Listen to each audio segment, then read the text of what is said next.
गीत जो कि औरतें हमारे घर पे चाची आप लोग गाना गाती हैं ना सोहर श्री कृष्ण जी का। तो आइए पारंपरिक गीत आपको सुनाते हैं और कहना क्या है माता और बहनें ध्यान से सुनिएगा। अरे जन्म में है भजन में है कृष्ण कन्हैया गोकुल में बाजे बधैया।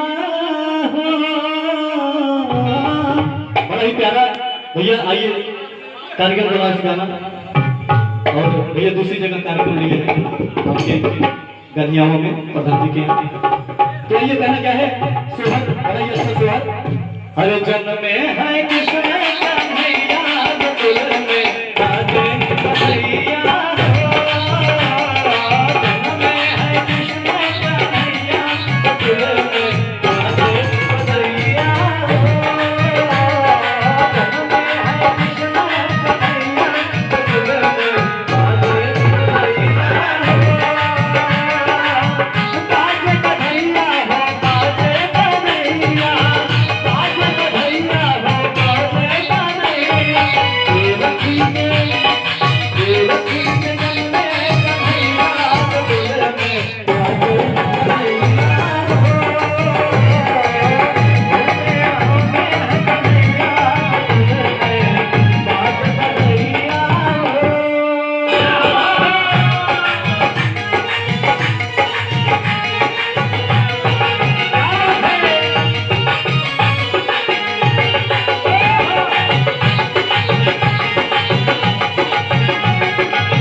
तो भैया क्या नाम भैया